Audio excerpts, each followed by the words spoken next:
My name is Tylluan. I'm a solitary pagan witch and author and the founder of the Wolf and Howl Press. Today's little chat is prompted by a request I had. Some of you will remember that I did a little talk about spirituality and depression, and a listener asked me, well, what about times when we're just not feeling well? It may not be depression, it may not be anything massive, but we're just not feeling well. How does that fit in with spirituality? Well, you see, the thing about spirituality, and I always say this, is that it should be like a stick of rock. It should be something that runs right through us. We're not always going to feel well. I mean, a couple of years ago, I was as fit as a flea. 10, 15 years ago. Since then, it's been like a snowball going downhill. But the point is, you have to adjust and you have to be patient. And you have to understand that there are different types of spirituality.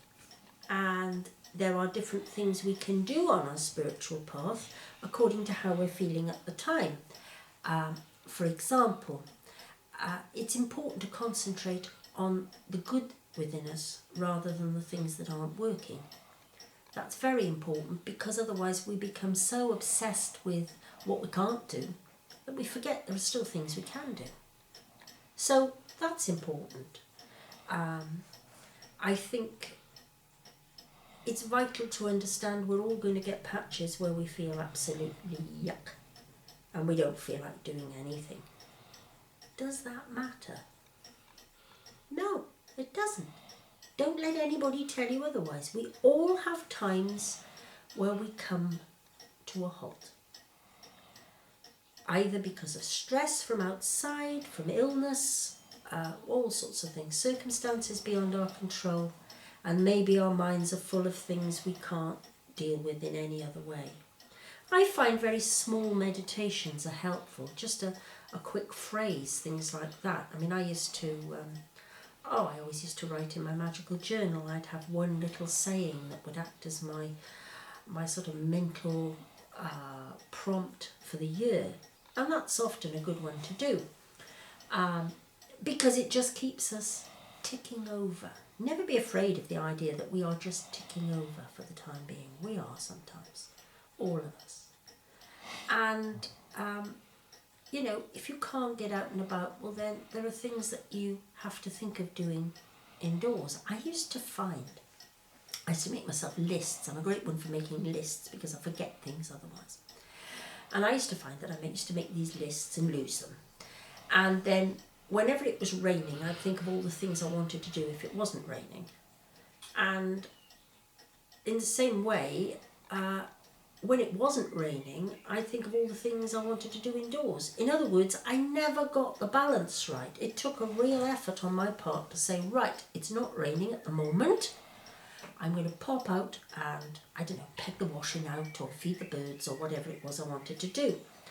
And in the same way, our spirituality works like that. We have to get a grip on what we can do in certain circumstances and what we can't. Because ill health, unless you're lucky enough to have an accident, ill health tends to be certain things that you're prone to. You might be prone to a bad chest, you might be prone to a bad back, you might be prone to trouble with your knees. And you can sort of anticipate that you're going to have these bad patches where things flare up and you're not going to be able to do the things that you did before. Well, then have a little list, a little set of ideas of other things you can do. Things perhaps you wouldn't do when you were well, but you can do when you're not well. You don't need perfect health to live a spiritual life. Terribly important to remember that. In fact, I don't know many people who do have perfect health.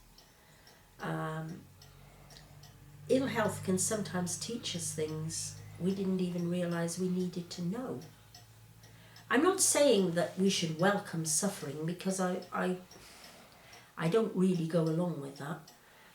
But I think we should certainly try and make use of it when it does come our way. I think we need to sometimes just sit down and say, okay, what can I learn from this? Let's put it to some good use. If I've got to go through this horrible patch of bad health, how can I put it to good use? What can I do You know, sometimes I find I feel absolutely terrible, and you know, my health means that I have to spend a few days in bed, can't move.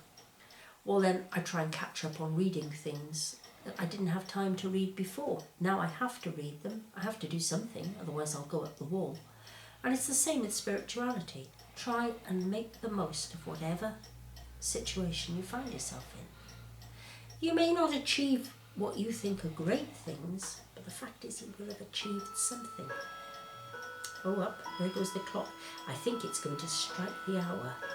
So hang on, let's see what it does. It's 2 o'clock here at the moment. Could strike anything. Hold on.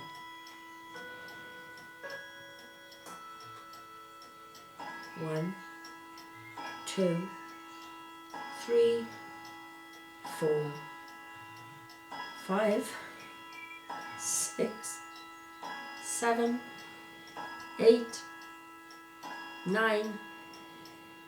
Oh, 9 o'clock according to my kitchen clock. Well, it isn't, it's showing 2 o'clock. Anyway, there we are. We're in a time warp. Make the most of it. We all go through bad patches, we've all been there. Don't worry, just do what you can. And if you feel you really can't do anything, well, maybe you need the rest. Maybe you need the break. You know?